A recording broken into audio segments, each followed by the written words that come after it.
your head, but that people would naturally say, they say, well, if you bought it for 30, how are you selling it for 89? You didn't do any work to it. Or how are you selling it for 79? And the answer is because we sell the financing. The house comes with it. They're Mhm. paying the same amount of money per month as they would have paid if they were renting, only now they get to own. And so if they were to say, well, Scott, this one's 89,000, there's one just like it for 40 on the block. And my answer would be, well, I would buy that one. And then they inevitably come back and say, yeah, but that one you got to pay cash. And then I say, well, then I would buy mine.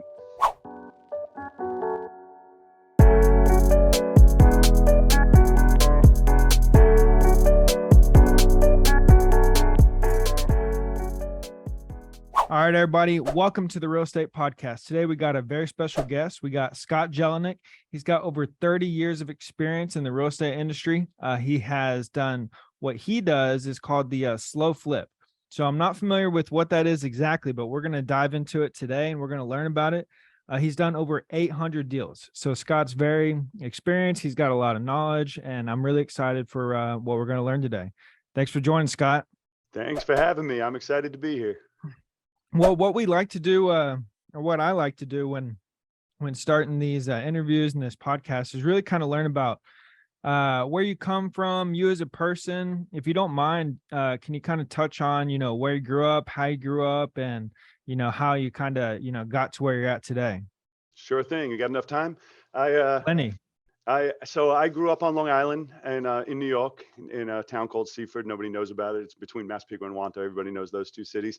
And I was never real big into school at all, ever. And I sold candy in school. That was kind of my thing. I always had a backpack and sold candy in school. And in 11th grade, I was leaving class and a teacher pulled me aside, and it was a teacher I liked and she liked me, but nevertheless, she realized I wasn't actually doing any school in school. And she pulled me aside and she says, Scott, why do you even come in? And I remember going home that night and thinking about it. I'm like, well, why do I come in? I come in to sell my candy, but I had a job after school. And that one sentence, that one conversation, that was my last day of school. It's amazing how little things can make such a big impact. And I dropped out of school in 11th grade. And and I did several different things shortly after. I was in the Army for a short term, and then I got out and I sold sodas on the beach on Long Island. And then I moved to Virginia in 1992 and I mowed lawns because I wanted to sell sodas. But if you ever been to Virginia Beach, it's a tiny, thin beach. There is no room to sell sodas here. And so I mowed lawns. And then in 1994, my brother got a flyer on his door, and this was a long time ago. This is when agents actually walked the neighborhood and put flyers out. We didn't have the internet roaming around, and the flyer said non-qualifying assumption on it. It listed the house and non-qualifying assumption.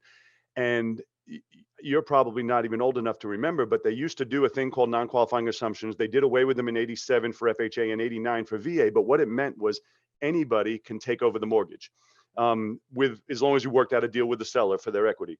And it's pretty similar to what Subject 2 is now, except that it had the bank's blessing. The bank put the mortgage in my name. And so I bought that first house. It was $5,000 down and $675 a month. And I had no interest in real estate. I just figured it was better to own than to rent, right? And that was the only reason I bought it. I figured, hey, nobody can raise my rent. I'm my own owner. And a couple of weeks after I bought it, I started mowing lawns now in the townhouse neighborhood. And a couple of weeks after I bought it, a house came for sale on the block, a white sign with magic marker that said $2,000 down, take over payments. And I know in hindsight, it sounds really stupid because I didn't know anything about values. I didn't know anything about equity, repairs. I didn't know anything about anything. All I knew was that I paid $5,000 down and this one was $2,000 down, and I felt like I got ripped off. And so my genius brain decided, well, let me buy that one also. And if I buy that one also, I'm at 3,500 each, better than 5. And so I bought the second one on the block. And that was my first time even starting to think about real estate, because every month they would pay me and I would pay the mortgage. And I constantly was getting hit with, I borrowed this money, they're paying it off. I borrowed it, they're paying it off. And so I became obsessed. And this is, Did you, that first one, did you already have a tenant in place, or it was the vacant? first one I lived in, and the second one, second. the second one I put a tenant in. And then, I slowly became obsessed. Every month they were paying me and I would pay the mortgage. And back then, again, this is a long time ago, it was the Saturday newspaper is where you got all your deals from. And so every Saturday I looked forward to the paper and I'd be circling them. And some of them were as low as like $500 down, non-qualifying assumption. The most was about $5,000, $6,000. And I bought as many as I could. I was still mowing lawns, so I didn't have a lot of money, but I bought as many as I could. And then in 2001, so fast forward, we go through about 7 years here. And I haven't made any money in real estate up until this point, but I have 20 properties now by 2001. In 2001, we had our first spark of appreciation. All the way up until then, I was buying them for the same prices these people bought them for in 86 and 87 until 2001. All of a sudden, my $65,000 townhouses were 90,000, were 100,000, were 110. And I was like, oh, I had 20 now. I was like, I got to figure out what's going on here. So I started going to all these seminars. I started reading a lot of real estate books. And everybody taught the same thing, which was, debt equity and pull out your money and refi and buy more and all this. And so I felt like, oh man, I'm stupid. I got all this equity sitting and I'm not using it. So I refied everything. Remember, it was easy back then. Anybody, you didn't have to have a job or a pulse or anything, and you can refi your stuff out. And so I took all that money and then I bought more properties. So I got to 84 properties by 2007. And I know everybody talks about 2008, but I'm always saying, I can assure you it was 2007. I have the QuickBooks to prove it. But in 2007, the world got turned upside down, and I had about 40% of my people stop paying overnight. And I had 84 houses. I also had 84 mortgages. And it was devastating. I'm the guy, I had an Escalade wrapped in stop foreclosure, right? So I'm in foreclosure. I ended up losing 55 of my houses to foreclosure. I had almost $1 million in cash saved, and I fought the good fight, and I paid out of pocket every month, $25,000, $35,000 that I was losing until I ran out of money. And then I lost the houses. I still had, maybe 30 of them left. And mostly everybody that was in business back then went to their old jobs. They went to their old life. They worked at IBM or wherever they worked before the boom. Then everybody got into real estate. Well, after the bust hit, everybody went back to their old jobs. And I didn't have that luxury because I already had this massive lifestyle and I didn't have an old job to go back to. And so, I didn't make any money for about a year, but I started paying attention to who was still killing it. There was people still killing it. It wasn't like they turned it off. Real estate always works. And most people went out of business, but yet there were some people who were still crushing it. And so I started paying attention, going to lunch, I say interviewing, they didn't know they were being interviewed. It was just lunch conversation. But in the end, most of these guys who were crushing it were older guys. They've been doing this 40 years, 50 years. They were the lenders, they owned a lot of rentals. They were the lenders. But when I got into conversations, the one common denominator across the board, 100%, which was mind boggling to me because I was so against it, was they all owned everything free and clear. And I was like, in my head, that's so stupid. Why would you own anything free and clear? You can make so much more money if, the same thing I hear from people today telling me all the time. You can make so much more money if. And but they don't talk about, well, if that was to happen, they're the ones who thrived and everyone else went away. But so I was in an interesting situation where all of a sudden house prices plummeted and I can buy these houses for the most ridiculously great prices ever. But simultaneously, my credit's shot. I'm dead to the banks. And I can buy them, but I have no way to pay them off. If you used hard money, you got to refi or pay them off, which is kind of how I ended up developing the slow flip, which was the slow flip. Just to give you a short overview of it is there's a buy side and a sell side. On the buy side, we buy them on 5-year mortgages, fully amortized. So there's no balloon, there's no refi needed. It's 5 years, 60 payments, and then it's free and clear. On the sell side, we then in turn sell them with long-term owner financing. We sell them on a 30-year mortgage. So we're not landlords. We're just in the middle. We just process payments. I have 178 of them right now, and I don't have a sync call or any of landlord type issues. I just process payments. Mm-hmm. I buy houses and then I resell them and I make the spread, which is a pretty nice spread. But more importantly, it's 5 years I pay on it and I get paid for the next 25 for 30 total. Let's break this down real quick. So if it's okay, can we jump back to 2007? Jump on. Yeah. All right. Let's jump back to 2007 before breaking down the slow flip. And I think it'll explain why you have the slow flip the way that you do. So you had 84 properties at the time, correct? Correct. And let's see here. So how many did you lose to foreclosure? 50? About 55. 55. And so what, because I've heard this story many times. I'm 29 years old. I was born in 94.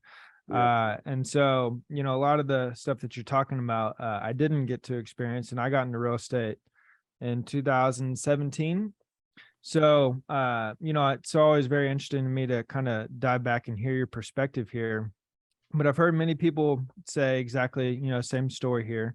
Uh, Other people talk about with apartment units and, construction tenants, and obviously they lost all their work. But with your 55 that you lost, and obviously when however many you said stopped paying, what happened? Obviously the, economy is in crisis, world's Yeah. ending, people losing their jobs. But do you feel like you could have, managed it maybe with a different type of tenant? Do you feel like maybe you're a little bit over leveraged? What and No, you're I had 80% mortgages, which is what all they would give us back then, and I had $1 million in cash, so I just under a million. I had 970,000, so I had plenty of reserves. yeah. It was it was catastrophic in nature. I have my sheets still, and back then I was actually doing them by hand every month. My property, how much I collected, how much I paid out, and on average, I was $35,000 a month positive up until about mid 2007.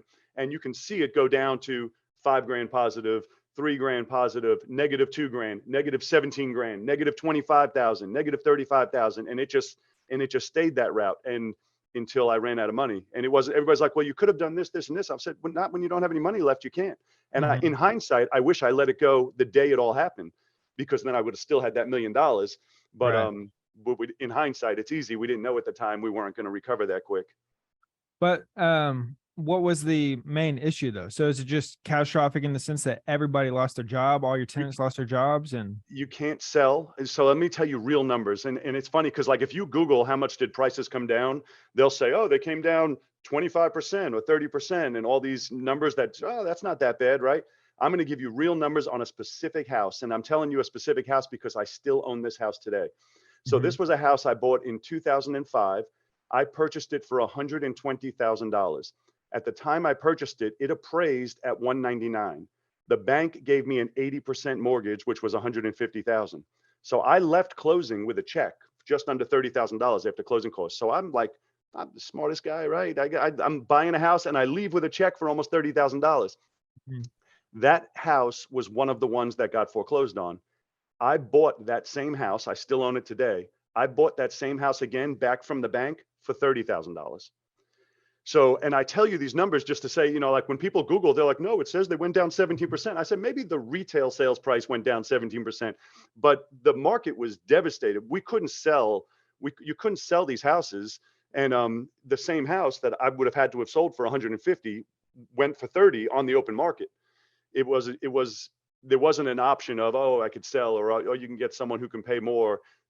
It's hard to fathom right now, because now the opposite's happening right now. I mean, you list a house now, it's sold in 3 minutes. You got 15 people fighting over it. You want 1,100 a month, you're getting 1,400 a month and 1,600. I mean, it's crazy going in the other direction. And it's been that way for a while now, which is why somebody just corrected me the other day. I talk about the bust like it was yesterday.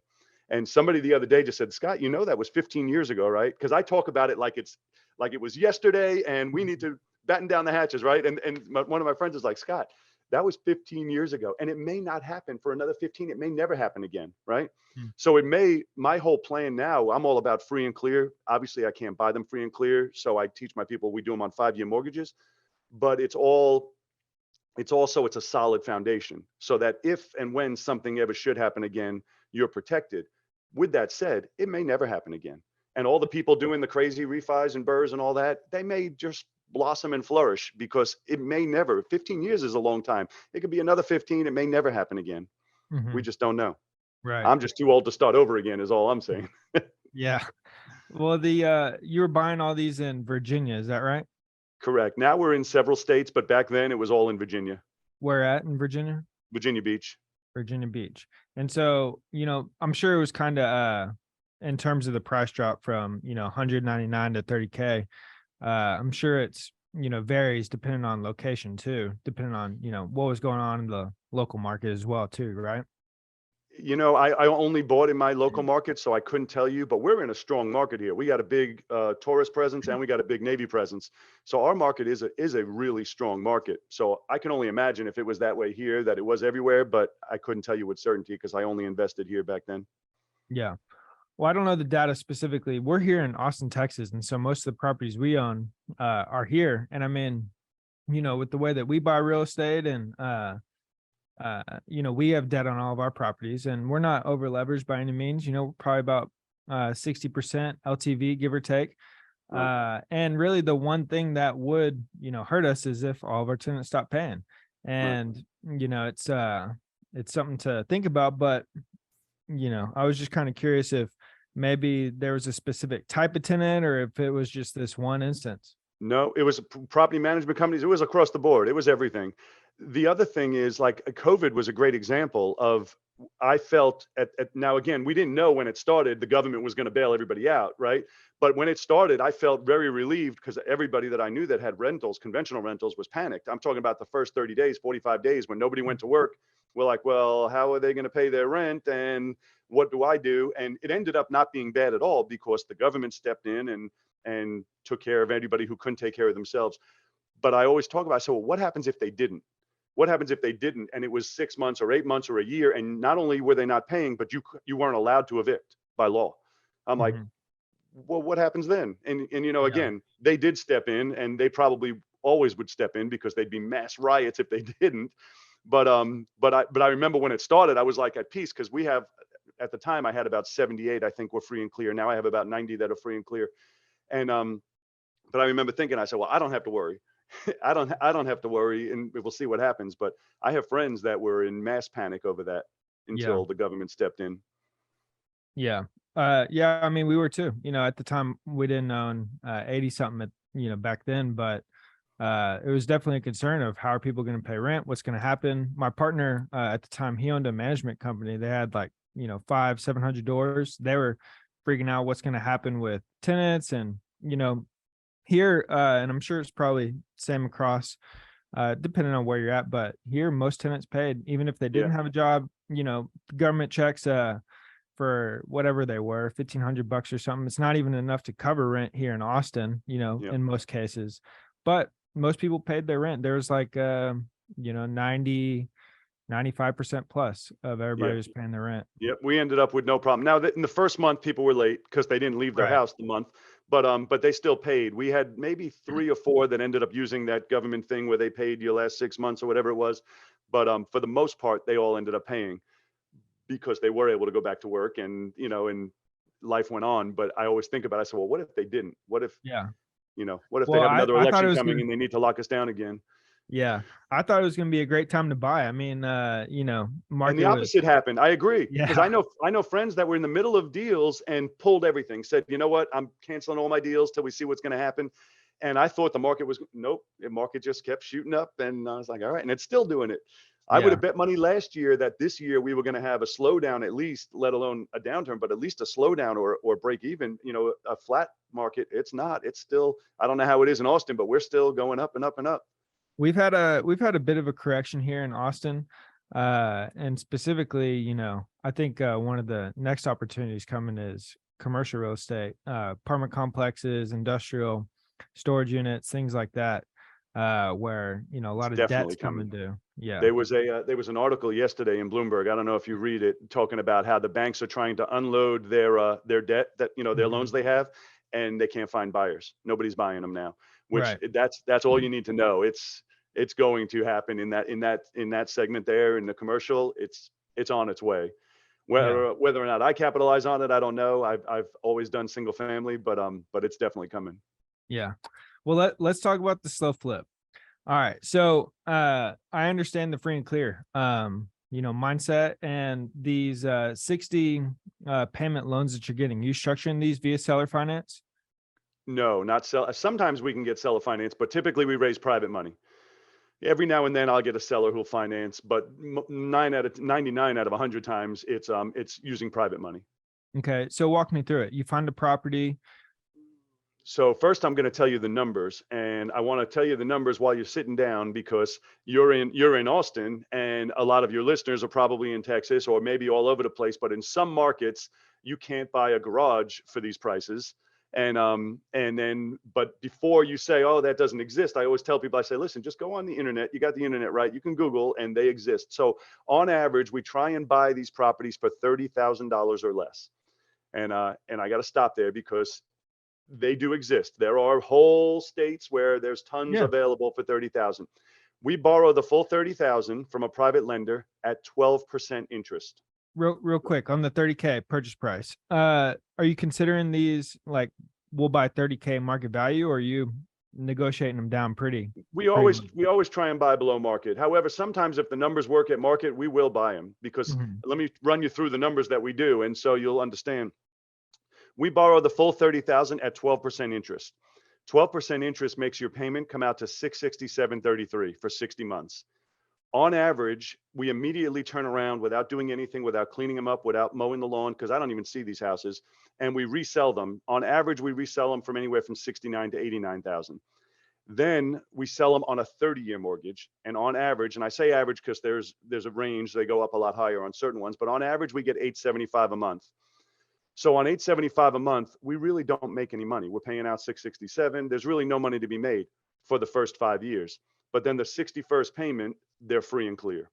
And that's where, and I try and teach my people in my group. I said, just pretend you don't make any money till the 61st payment. We don't want you to get $3,000 down, $5,000 down. I said, just leave it in the account. Leave your $100 a month you're making, leave it in the account. On the 61st payment, now it's yours. And now Right. you make money every single month. For the resale, are you also getting them to give you a down payment? $3,000 to $5,000 down, yes. Okay, so not a tremendous amount. No, we try and make it so it works for everybody. So there's some questions that you may have in your head, but that people would naturally say. They say, well, if you bought it for 30, how are you selling it for 89? You didn't do any work to it. Or how are you selling it for 79? And the answer is because we sell the financing. The house comes with it. They're Mhm. paying the same amount of money per month as they would have paid if they were renting, only now they get to own. And so if they were to say, well, Scott, this one's 89,000, there's one just like it for 40 on the block. And my answer would be, well, I would buy that one. And then they inevitably come back and say, yeah, but that one you got to pay cash. And then I say, well, then I would buy mine.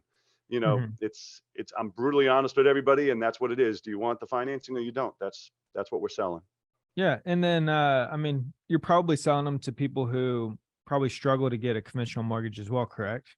We sell to a lot of people who are self-employed and they don't have great books, and people who are cash people. There's a lot of cash people that they have jobs, but they make good money, but they get paid in cash every month. And the bank wants to see banks, stubs and bank statements, and they come in with cash. And so they don't qualify conventionally as well. And then you got a lot of people that might have good jobs and good everything, but they got divorced and it screwed up their credit. And, so and we sell a lot to other investors. We sell a lot to landlords who do the conventional landlord model.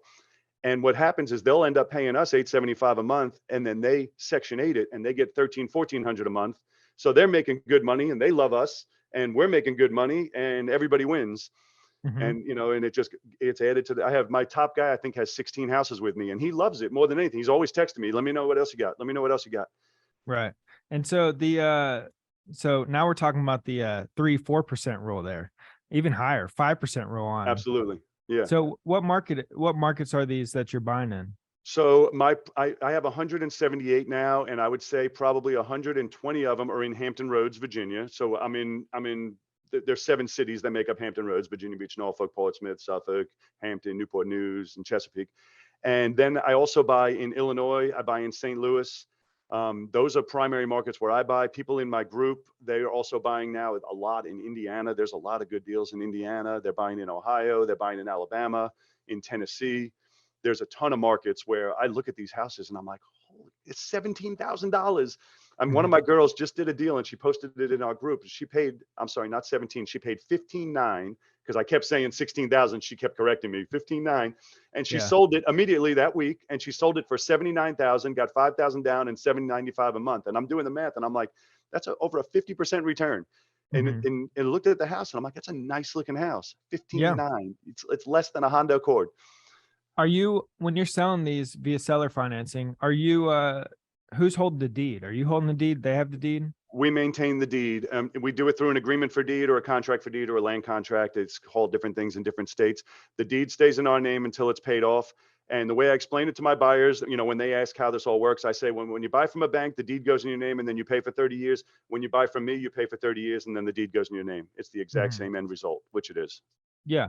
And that's good for you because you're getting to keep the benefits of owning the real estate, depreciation and Yes, we get some of the benefits. They also get the benefits. Like people, one of the big downsides is people are like, well, you're going to lose your interest deduction, right? And it's not true. We still get to deduct the interest that we pay for the first 5 years anyway, and they Right. get to deduct the interest that they pay to us. And Right. so, because I know I had a guy argue with me one time. He's like, well, you both can't deduct the interest. I'm like, well, we can because we're deducting different interest. I'm Right. deducting what I pay. They're deducting what they pay. Right. But I mean, one of the main benefits to owning real estate is the depreciation, right? You know? Yeah, well, in these houses, it's not such a big benefit, and I'll explain to you why. So, when you depreciate a house, like in your market or in the higher end houses, my highest dollar one is 875, and for that, the depreciation's great. 27 and a half years, you break it up. But when you have a house that's 30 grand and you have to break out the Land land, value. right? So now how much is left? It might be 15 grand left, and then you divide that up by 27 and a half years. It's not a huge Yeah. deduction. It is what it is, but it's just not much. Right. Well, that makes sense. But you still do get to keep it. And then also as well, if the person you sold it to stops paying, you don't have to go through the traditional foreclosure process, correct? Correct. We choose our states specifically because of that. In certain states, you do have to go through a foreclosure process, and we don't invest in those states. Some of my people do, but I don't. I don't invest in those states. So the states that we invest in, it's just a regular unlawful detainer, regular eviction, as if they were a tenant. Right. And you said that you do own 90 of them free and clear. Correct. I have Uh 24 more coming up this November. Get paid off on the same day. A package I bought. Not that I'm counting. yeah. Well, and these are ones that you're not seller financing out, No, I sell finance everything. I have everything. 0 rentals. Yep. All right. So and really all this came about with, 2007, correct? So yeah, well, it didn't really start until 2011. I started trying to develop how can we do something, but what happened is there's a hole, and I was part of it. There's a hole in the marketplace, and the hole is that the owners of these properties need the cash to sell. They don't want to do the financing. The buyers of these properties need the financing to buy. The banks typically, even qualified people, the banks typically don't want to do $30,000 mortgages. Most banks, and I can't speak for all of them, have a $50,000 minimum. Right. So they don't even want to do $30,000 mortgages. So there's these whole neighborhoods they're in the gap there where they can't buy. The sellers want the cash and the buyers need the financing. So all we do is we step in the middle. We step in the middle. We give them their cash and we give them their financing, and then we step back out and just collect checks. Yep. That's my whole business model, is just processing payments, processing checks. And tell me about your team. Is it just you or Team of one. is Team of it? one. So, yep. Starting in 2013, I do a lot of long vacations. Actually, I leave tomorrow for Italy for 16 days. But starting in 2013, it was my first 30-day trip. And one of the things happens when you have 30 days. We were in Panama. You have a lot of time to think, right? And one of the things I realized is I had a big team back then, and I realized I worked for them. They didn't work for me. And I was doing deals to keep everybody employed. I was doing more deals than ever, and I was making less money than ever. Right. And so when I got back, I turned it all on its head, and I went back to being just me. Now I say just me. It's also my wife answers the phone, and she'll set me on appointments. But it's I have no employees, 0 employees since 2013. All right. I love it. I respect it. I mean, like you're saying, you do work for them. It's Yeah. about the team. You come absolutely last. Every decision is made about the team and everybody else and making sure that Yeah. everybody else is good. Hey, this is Alex, and I'm the co-owner of TRE. Since the beginning of time, real estate has created more millionaires than any other investment, and I want to get you involved in a community that will help you achieve your goals within real estate investing. I know you don't have the knowledge, connections, or resources to start investing today. Most people spin their wheels over and over and over without ever actually taking any action to successfully start investing. That's why I want to get you involved in our community so that you can get the hands-on support, training, and meet the other members that you can start doing deals with in order to start investing in real estate. You need to get in the room with the right people who can help you achieve your goals and get the hands-on support and one-on-one training that you need in order to start investing. Just click on the link in the description to join the entrepreneur community today. And I have a good friend of mine who we had lunch recently, and he's got 26 people on. He's got a big company in my area, and he buys and sells a ton more houses than I do.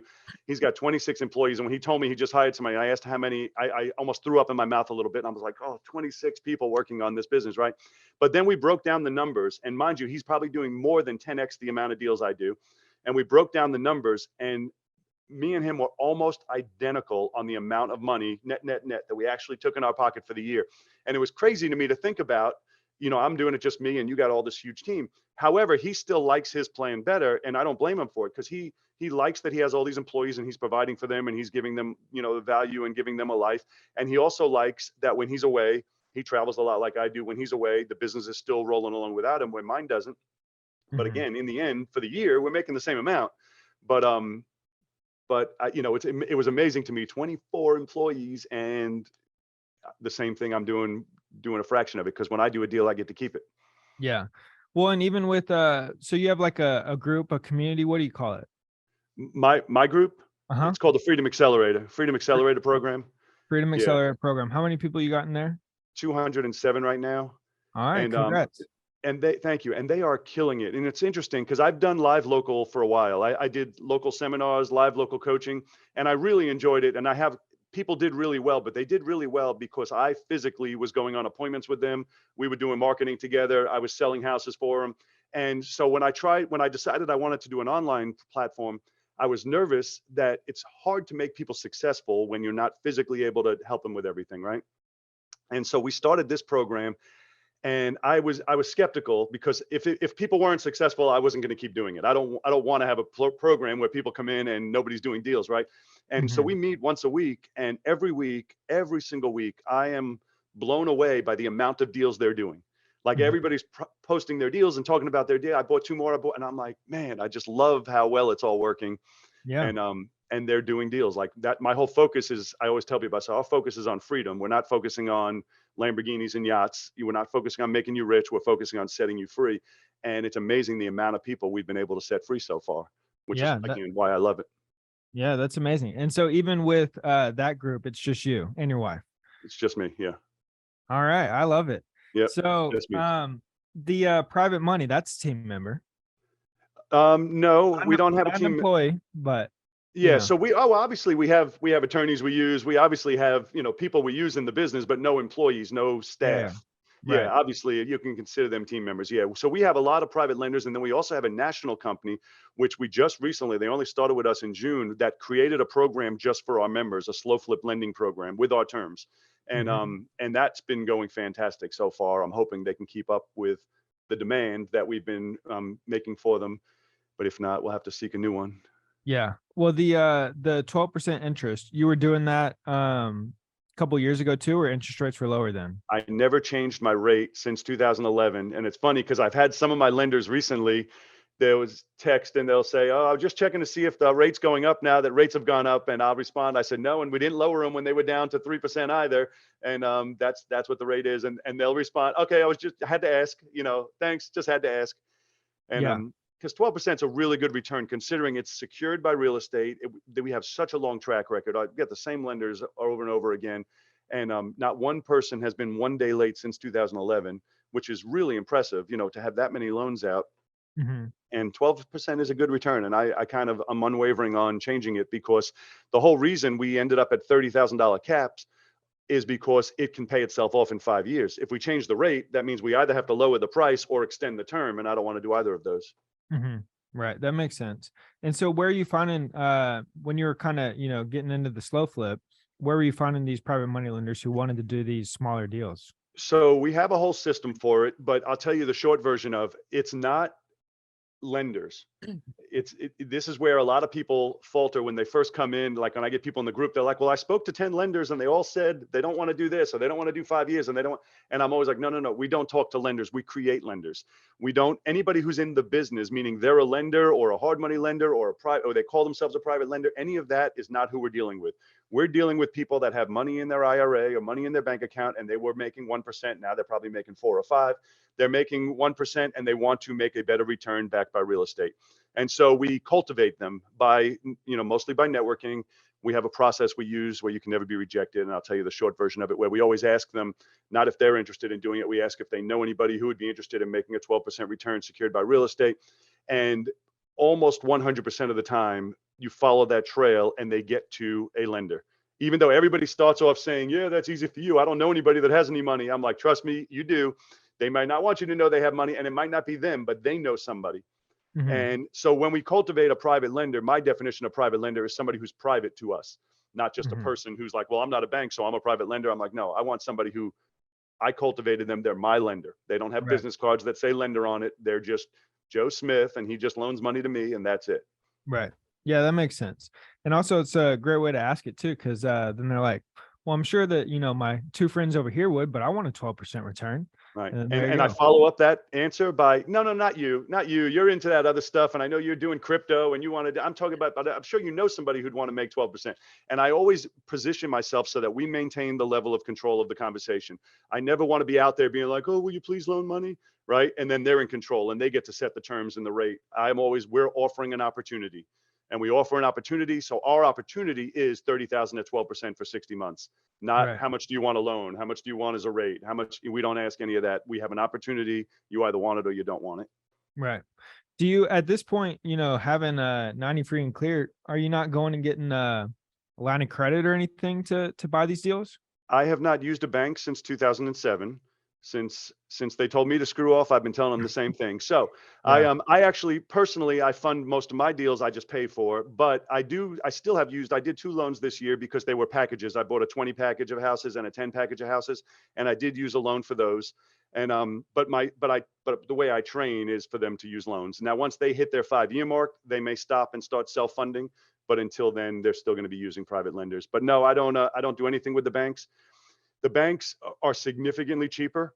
However, banks don't want 5-year loans. Banks don't want these low-end housing. Banks have so many additional fees that they throw on. Oh, we want an appraisal. We want an inspection. We want a survey. And I'm like, well, by the time you finished all that, the interest on a $30,000 loan over 5 years at 12% comes out to $10,000. It's not, if you did it on a 30-year mortgage, it's a huge difference. On a 5-year mortgage, it's not that big of a deal. And so I just say, let everybody make money and not the banks. I want these Yeah. private individuals to make the money. I got you. Okay. All right. So we have talked about how you are getting the funding for them from private investors, really, that you turn into lenders.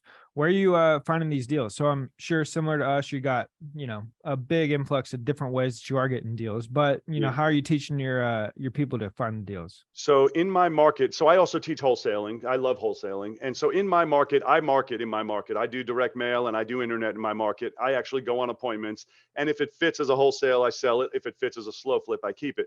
But I buy in other markets, and where I teach my people when they're buying virtually is we can buy multiple different ways in other markets. You don't have to do the marketing, although your marketing will get you your best deals because now it's just you and the seller, right?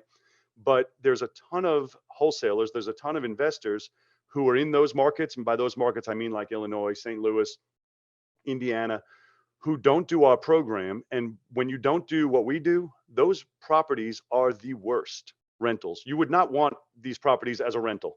They have, what the landlord buyer would say is they're going to be the lowest rent. It's going to be the highest turnover, the highest headache, and they're right on every count, right? So the wholesalers get them and they can't sell them because the typical landlords don't want them and the rehabbers don't want them because there's not a high ARV there. So the wholesalers get them and they sit on them and you see them on the Facebook groups and they market them every week, lowering it. We buy a lot of those because they just can't get rid of them. I found one this morning I put out in my group. It was $26,000. And I looked at the interior photos and I'm like, man, this is a nice house. And I'm sure, I didn't look now, but I'm sure somebody in my group bought it already because it was in a town we buy in and it was a great condition, great house. But yet this wholesaler has it. And for a conventional rental, they don't want them. And it makes sense. I told you I bought a 20 house package. That 20 house package I bought was managed. They were rentals. So they were managed by a property management company. What I collected every month from those 20 was almost the same as another 5 I had in that same market that were slow flips. 20 houses, I got the checks were almost the same from 20 houses and from 5 houses because on the 5, there's no management, there's no maintenance, there's no anything, there's just a check. On the 20, after they suck everything else out of it, what they send me was about the same as 5. Right. Yeah. Well, I mean, you're paying for all the operating expenses and probably lower rents. And so that makes sense. Okay. And so a lot from marketing, wholesalers, connections, everything, right? There's no shortage of them. No. Yeah. All right. So we got that. How are you finding your end buyers here? So the end buyers, multiple different ways, but the number one way we find our end buyers, other than when we have repeat people, investors, is we get them through Facebook Marketplace and Craigslist.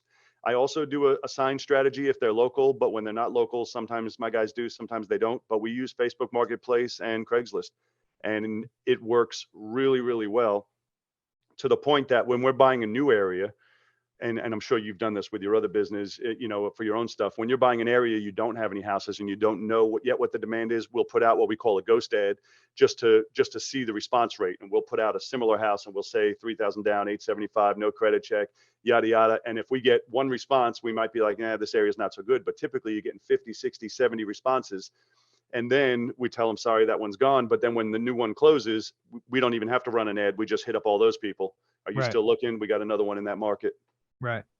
All right. Makes sense. And so, you mind telling the people how much cash flow you're getting right now on a monthly basis? I think you know your books very well. Yeah, we get a decent amount. So right now, what I take, and I don't take every penny, I do that intentionally, so the business grows. But I'm at just under $80,000 a month now, what I take, and but it's far in excess of that. But I build it up in there, so then we buy more houses with it. But it doesn't suck. And everything that I have is on a 5-year plan. So it only goes up. Like I said, I have a 24 house package gets paid off this November, which I'm excited about because I have a payment on that. That's a little over $10,000 a month. So I go up by $10,000 a month when that gets paid off.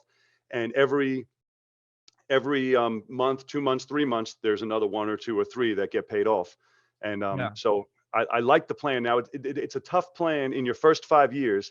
And this is where I'm always brutally blunt and honest with people when they start. I said, listen, if you're trying to have this to be a moneymaker for this month, next month, this year, this is not the program for you. This is a program for you to set yourself free. And that's going to take you I usually tell people 5 to 7 years, because that's 2 years buying them, 5 years to pay them off.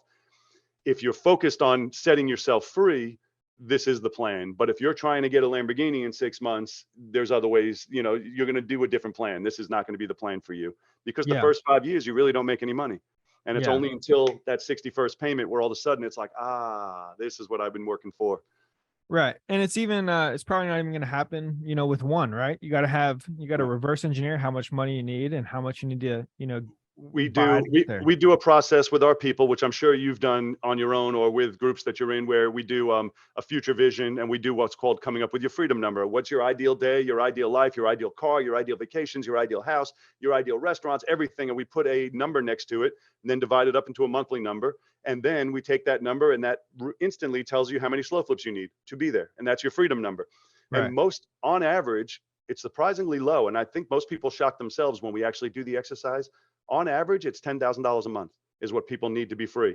And most people think they need millions of dollars and they need all this. And when we actually put it on paper and divide it up, it's usually $10,000 a month, which means you need, anywhere from 10 to 20 slow flips.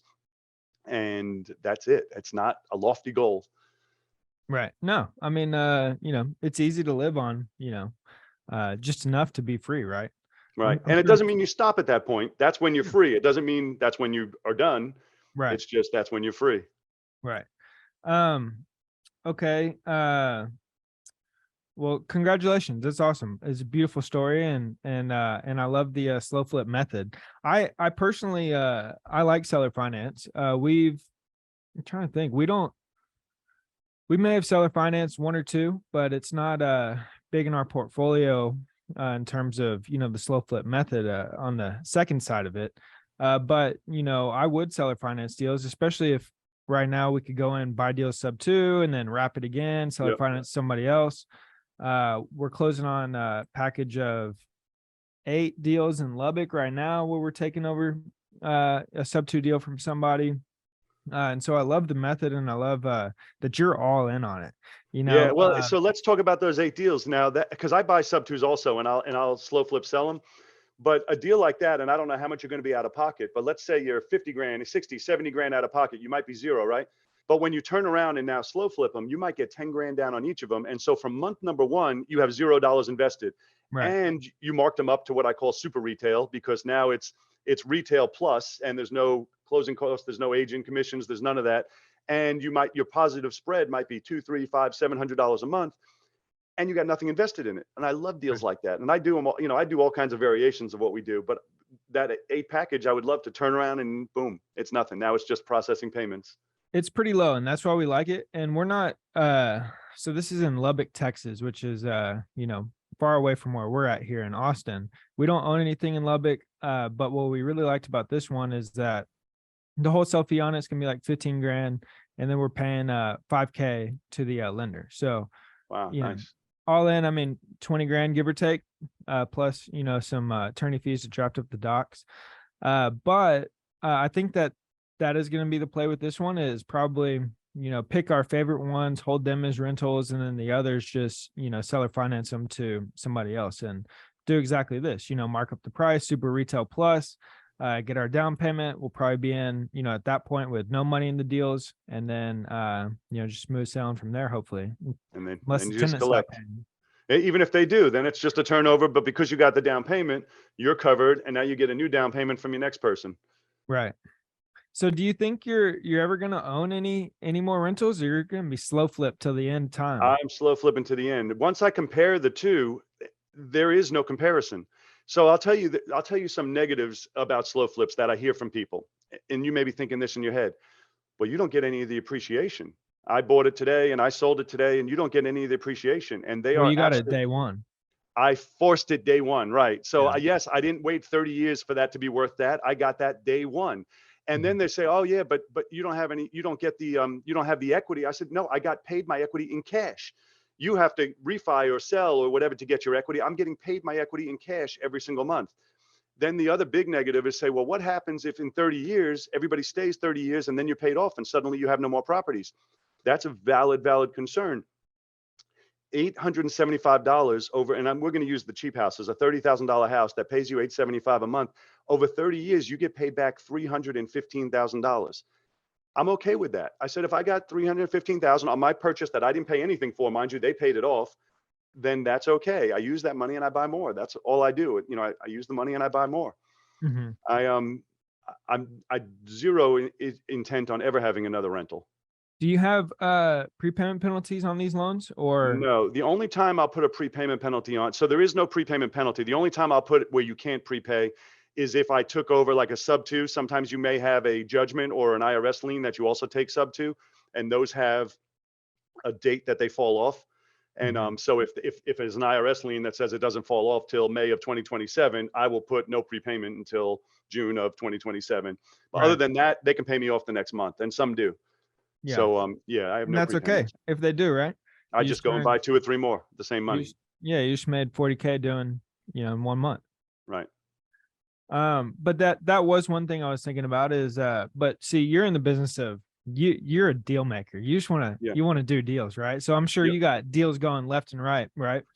But for the slow flipper who, and I don't know how long we're going to hold on to our portfolio necessarily. We'll probably trade. But our goal is to own the real estate for forever, probably pass it on to, family and generation to go. But I guess once you do run out of that, slow flip or it gets refinanced, then you lose your income. That's the only downside I hear from. Let me touch on. People. So 2 things I want to say is, first off, this is a statistic, and I don't remember, it used to be 3.5, but I think it's 5 to 7 now. The average American moves every 5 to 7 years, which is a fact, and which means your 30-year mortgage is either they're gonna sell it and pay you off, in which case now you have the cash to go buy 2 or 3 more with that same amount of cash. So now your cash flow went from 800 to 2,400, or they're going to give it back to you, in which case you're starting that 30-year clock again with somebody new with a higher down payment, a higher sales price, and a higher monthly payment. Or they stay the full 30 years, which is statistically not likely to happen. Either way, we're fine. And so when you say about leaving them to, we're going to keep them forever and leave them to your family, I much rather, now mind you, my son is only 14 and he is kind of in the business. He has 30 properties already, but when you leave something to somebody, what happens more often than not, and you know this because you're in the business, is they become a motivated seller who's calling people like you and I. When you're just leaving them a note, then all they got to do is pick up the PO box out on the first of every month. They're keeping that the long term. But when you got somebody who's not in the business, who now inherited your 100 properties, guess what? They're calling the We Buy House guys and being like, listen, I got these 100 properties. I don't want them. How much can you give me? And Yeah, it's possible. I mean, that's, when we do structured seller finance deals from, people who are pretty up there in age, that's one of our, sales pitches to them is, look, instead of leaving them this property, which they obviously don't want, we'll just leave them a note. We'll make payments to them every single month. Yep, absolutely. So, well, very interesting. What else should I know about slow flips? Obviously, this works really well with up to purchase price of 30K, and single family homes. So What else should we know? Let me touch on that for a second. So the reason I use the 30K in single family homes is because that is what's most common, and that's what I use for my people to set themselves free. However, I've done it on commercial buildings, small 8,000 square foot brick buildings. I have one I crushed it on. I make $5,000 a month cash flow on it. I've done it on fourplexes, eightplexes, duplexes, so it works on, but we're selling to investors now. We're selling it to an investor, somebody like you who wants that property but isn't qualified for a mortgage. They're like, well, I can put 25 grand down and buy this. And then they manage all the tenants and they manage the cash and then they send you the check every month. So it does work with a multitude of properties. I think I told you my highest dollar one is 875 and I bought it sub 2. And it's massive cash flow too. I make like $3,000 a month positive on that one. So it's not only the $30,000 house, but that's the base model. And I like everyone to learn the base first before you start getting creative with what else you can do it with. Yeah. And the other thing that I think people, again, this is a long-term plan. I have a friend, and I'm going to tell you. So when he was converting his words, and I'll never forget it, he said to me, he said, well, I'm afraid to do it because with my luck, they'll all end up buying them. And I'm like, I felt like, do you hear what you're saying? With your luck, you'll end up selling them at super retail without paying commissions, without doing renovations, without doing anything. Yes, that's good luck. That's called good luck. Now you got way more money than you're supposed to have. And now you can redeploy it with your skills. Like you have the same skills that we have where we find discounted properties. Now you're doing it with all that excess cash. So that's like the big downside. People say, well, what if they all buy? I won't have my houses. I'm like, well, I'm not in it for the houses. I'm in it for the cash. Yeah, I mean, that is, like I mentioned, that is for those who I've never met anybody who does it the way that you're doing it with, all seller finance and this many deals go on seller finance, especially the first leg of the deal where it's 60 payments, right? But that is the only downside I do hear seller finance people talk about is just the fact that, hey, at some point in the future, it's likely going to get paid off. And or, if the foreclosing on somebody is actually not that bad, right? In a sense, you got to go through the process, but you'll get a new down payment, start a new loan, and then your returns start all over again. But the worst thing people say is it gets paid off. Right. So if you were taking a property that you had for sale right now for 100 grand, and then and they met with you and they decided to sell it to you with owner financing at $1,000 a month for 100 months, right? Which is the way we always try and structure them, right? 0%. Then theirs, instead of getting the 100 grand, they got $1,000 a month for 100 months, and eventually it's at zero. But what we would do with that same property is we would have that $100,000 property, and it would be sold at 229, and it would be on a 30-year mortgage. So there is no pay me off. It's like, fine, pay me off. I'll go buy two more. But with the conventional seller, you're right. That is a downside because they're like, well, eventually I'm getting 100 payments, and eventually it's down to zero, and I don't get a payment, and I don't have the house. Well, I was actually talking about investors, where, that is worst case scenario is that they do get paid off and they get paid, all their money back, and then they just got to go reinvest it is really the worst case scenario is we get $315,000 back for our $30,000 purchase. You are right. That is our worst case scenario. And that's a tough one. Yeah. So, I love it, man. And I love your enthusiasm with it. And I respect the fact that, that you're all in on this. You're not wavering from, hey, this is, what I do, or I'm going to try this, or I'm going to try that. You stick to this method. It's obviously working for you. You are, financially free, I assume, with the payments coming in. I just bought a new house in the Bahamas. I got 4 years left till my son goes to college, and that's my plan. Nice. And then your son's obviously doing well, passing on this knowledge to him. He's 14, owns 30. And I like the fact that you're like, hey, I don't need a big staff. Like me and my wife are going to do this. We're that's slowing me down, causes me more stress. You're all about, your freedom. And I love it and respect it. I learned the hard way. that was the goal, was freedom. And we all believe it's money. And I'm like, but what do we actually want with the money? We want to buy freedom. And I'm like, well, let's just jump right to the freedom. Right. And yeah, we don't need a Lamborghini to be free. Nope. Well, tell any last advice in regards to the slow flip or real estate investing, or, with all your experience, any last advice to, people out there? So, well, one thing I say, this is one thing that causes arguments from people all the time, is that debt is the most heavily marketed product on the planet Earth. And it's that way for a reason, because it makes them so much money. So I try not to participate in that game. Now, I do borrow money, but we do it on a short-term process on our terms. But I don't have any car payments. I don't have credit card payments. I have no mortgages on my houses. I try as best I can to not participate in that whole game of the debt. The second thing is to understand, this is you said you're 29 years old. Is that correct? Mhm. So when I talk about 5 to 7 years, when you're 29 years old, that's a sixth of your life. That's a long time. I'm 50. I'm like, 5 years is nothing. I'm like, boom, I do 5 years like this, right? And so the older you are, the less time 5 years sounds like. When you're young, I spoke to somebody recently who's 20, and I saw the look in his eyes when I talked about you're not making money for 5 years. He's like, well, 5 years, I'll be old. I'll be 25 by then, but I think if you're truly looking to set yourself free, you have to give it that time. There's a saying that I love that I repeat all the time, which says, if you do what's easy, life will be hard. And if you do what's hard, life will be easy. And Mhm. slow flips are the harder path because you don't get paid for 5 years. But once you do it, then life is easy. And my people that have done it, I hear it every day about how I get 25 grand a month coming in on the first, and they don't have to do anything else anymore. I know that was a long answer to a short question, No, but no, it's right. I mean,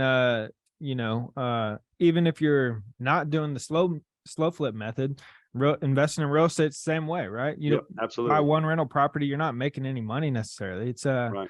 you know, own 84 of them with debt and operating expenses and everything else. Yeah, we get some cash flow, but it's not substantial enough to, quit right now. We Right. could, I guess, if we wanted to, but uh it's a slow game. It's not get rich quick overnight. And I think the way that you're doing it and teaching it with also having, hey, we'll wholesale this one here, wholesale that one, this one gets paid off.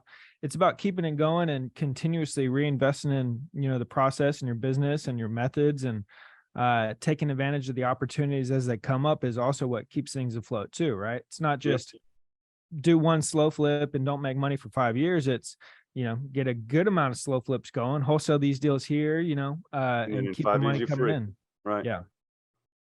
So, all right, tell me about the book. You just released Yeah. a book. So yeah, so I just put out a book called The Art of the Slow Flip, and I literally went over every step of it from beginning to end. I left no question unanswered in it. That's the feedback I've got from everybody that's read it. They're like, man, this literally answered every question. As I'm reading it, I came up with a question. Next chapter, it was answered. And I think I told you earlier, I'm going to give a free copy to everybody who listens to your podcast. I have 250 of them printed here, ready to get sent out. If they just go to slowflip.com, slowflip.com, and just pay the shipping and handling. I think it's $7.95, and we're going to send out a free copy to everybody that's listening that wants a free copy of it. It goes through in detail every single step of the way. Awesome. Perfect. Slowflip.com. Slowflip.com.